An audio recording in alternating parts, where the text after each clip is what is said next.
बोल, मी सांगितलं तसंच केलंस ना? येस मम्मा, तुला मी सांगू का, मला आहे ना काही इमॅजिन करून ऍक्टिंग करावीच लागली नाही. इतकं हॉरिबल घर आहे ना ते. तू म्हणतेस मिडल क्लास, अगं पण मिडल क्लास पेक्षा पण लो क्लास घर आहे ते. अगं साधी ब्राऊन शुगर नाहीये त्यांच्याकडे, आणि त्या कडक वाल्या खुर्च्या असतात ना, तशा खुर्च्या आहेत. बापरे, आणि ते पडदे सुद्धा इतके कळकट्ट. Horrible. Mamma, I am damn sure की अधीराला ना इथे ऍडजस्ट करणं इतकं त्रासदायक होत असेल. तरच प्रकाश पडेल तिच्या डोक्यात. बरं मला सांगते, येते ना बाहेर तुझ्या बरोबर? कारण तिचा काही भरोसा नाही. हो येते, आम्ही बाहेरच पडतोय आता. ग्रेट. पण मम्मा, एक छोटासा प्रॉब्लेम झाला. ती सुष्मिता पण आमच्या मागे लागलीये, हट्टच करायला लागली, आणि अधीराच्या सासूने पण इन्सिस्ट केलं. हे बघ, मला अजिबात आवडलेलं नाहीये. सुष्मिता? हो ना, इतकी बावळट आहे ना ती. आय होप की आपल्या ओळखीचं कोणी भेटलं नाही पाहिजे, नाही तर त्यांना वाटेल मी मेड सोबत शॉपिंगला आले म्हणून. वा, ग्रेट. अरे वा, काय मम्मा? चांगलं झालं ग. म्हणजे कसं आहे, कुठल्याही गोष्टीकडे आपण संधी म्हणून बघायचं. आपण एकही संधी सोडायची नाही, त्या सरपोतदारांना ह्युमिलिएट करायची.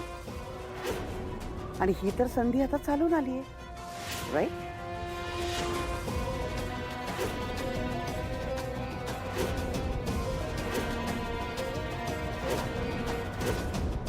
Okay mamma, bye.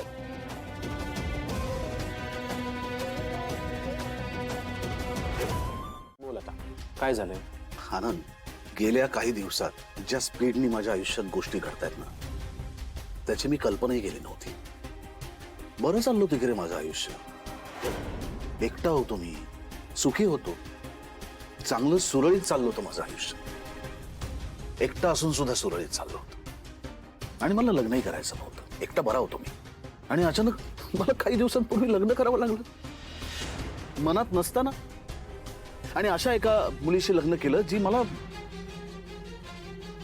कधीच पटली नव्हती. पण आता त्याच मुलीच्या संपूर्ण आयुष्याची जबाबदारी घेऊन मी मोकळा झालो. बोल, तू ऐकतोय मी. हे सगळ्यांचं असंच होतं लग्नानंतर. नाही, अगदीच असं नाही होत, पण लग्नानंतर एक रिअलिटी चेक येतो. पण अर्थात तुझ्या बाबतीत सगळं वेगळंच आहे जरा. तू तुझी इच्छा म्हणून लग्न केलेलं नाहीयेस. नाहीच केलंय मी. अधीरासाठीच लग्न केलं, आणि हे 100% खरं आहे. त्या कुटुंबाबद्दल आनंद माझं कधीच सुरुवातीपासून चांगलं मत नव्हतं. तरी सुद्धा माझ्या बहिणीच्या हट्टासाठी, तिच्या होणाऱ्या नवऱ्याने घातलेल्या एका विचित्र अटीमुळे मी लग्न केलं. माझ्या ताईचं लग्न झालं, मी लग्न करणार नाही. कारण माझ्यासाठी माझ्या बहिणीचं सुख सगळ्यात जास्त महत्वाचं होतं. बहीण कसली रे माझ्यासाठी? अधीरा तर मुलीसारखी आहे, तुला माहिती आहे, मुलगीच आहे माझी ती. पण मग तिच्यासाठी हा जो निर्णय घेतला त्याच्यात आधीही अडथळे होते आणि नंतरही येत राहिले. म्हणजे आधी रोहननी घातलेल्या अटीमुळे त्याच्या बहिणीचं आधी लग्न व्हावं म्हणून त्यांच्यासाठी मी स्थळं शोधायला सुरुवात केली. त्यातला एक त्यांना पसंत पडला. त्यांच्याशी त्यांनी साखरपुडा करायचा निर्णय घेतला, आणि साखरपुड्यातच त्यांनी स्वतःचं वय लपवलं, त्या खोटं बोलल्या, हे उघडकीस आलं. साखरपुडा मोडला.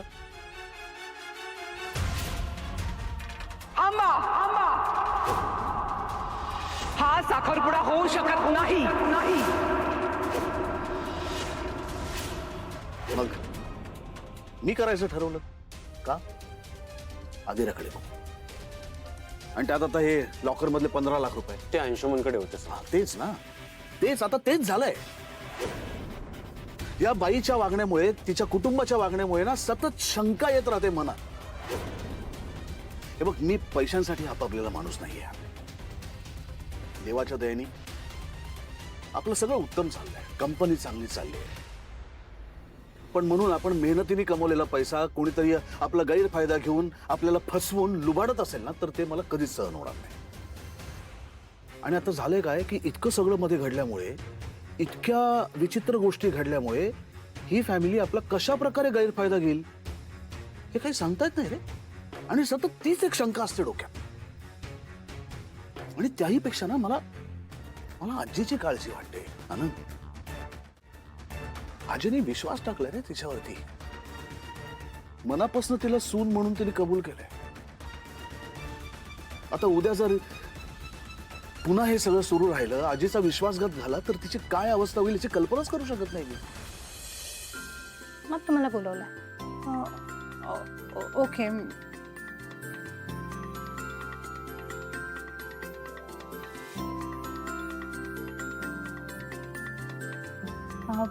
मॅम आत येऊ का?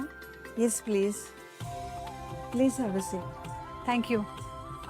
नमस्कार, मी स्वानंदी सरपोतदार राजवाडे आणि एकच मिनिट हा माझा CV.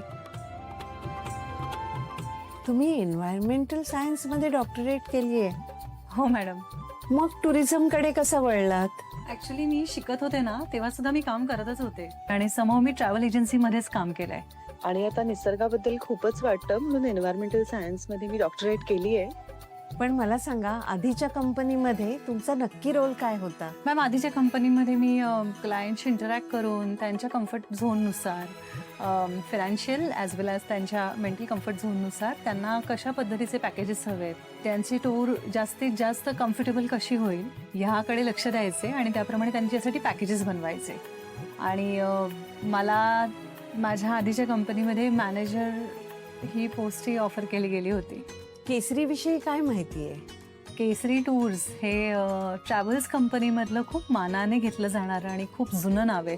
त्यामुळे आय एम सो शुअर की ह्या कंपनीत जर मला काम करायची अपॉर्च्युनिटी मिळाली तर त्याचा माझ्या पर्सनल ग्रोथसाठीही मला फायदा होईल. प्लस केसरी टूर्सचं नाव तर जगभरात सगळीकडे खूप अभिमानाने घेतलं जातं. आपल्या मराठी माणसांबरोबरच अमराठी माणसंसुद्धा आपल्या टूर्सकडे येतात आणि त्यांच्याकडनं पॅकेजेस घेत असतात. म्हणून मला या कंपनीमध्ये काम करायचं आहे. आणि अर्थात मॅम मी तुमच्याबद्दलही खूप ऐकलं आहे, त्यामुळे माझी खूप इच्छा होती तुमच्याबरोबर मला काम करता यावं अशी.